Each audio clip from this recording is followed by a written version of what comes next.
За кой футболист искате да е следващото видео? Помните ли Върджил Миседжън от Лудогорец?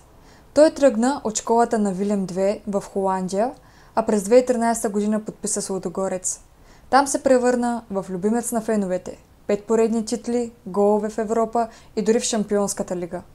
След 5 години в Разград обаче, формата му падна и през 2018 година беше продаден на Нюрнберг за около 3 милиона евро. В Германия започна добре, но тежка контузия и конкуренцията му попречиха да блесне. После кариерата му продължи през Цволе и Твенте в Холандия, а след това и екзотичен трансфер в Саудитска Арабия и Ференцварош в Унгария. Интересно е, че през 2018 година беше осъден условно за един скандал извън терена. Но през 2024 прие повиквателна за националния отбор на Суринам.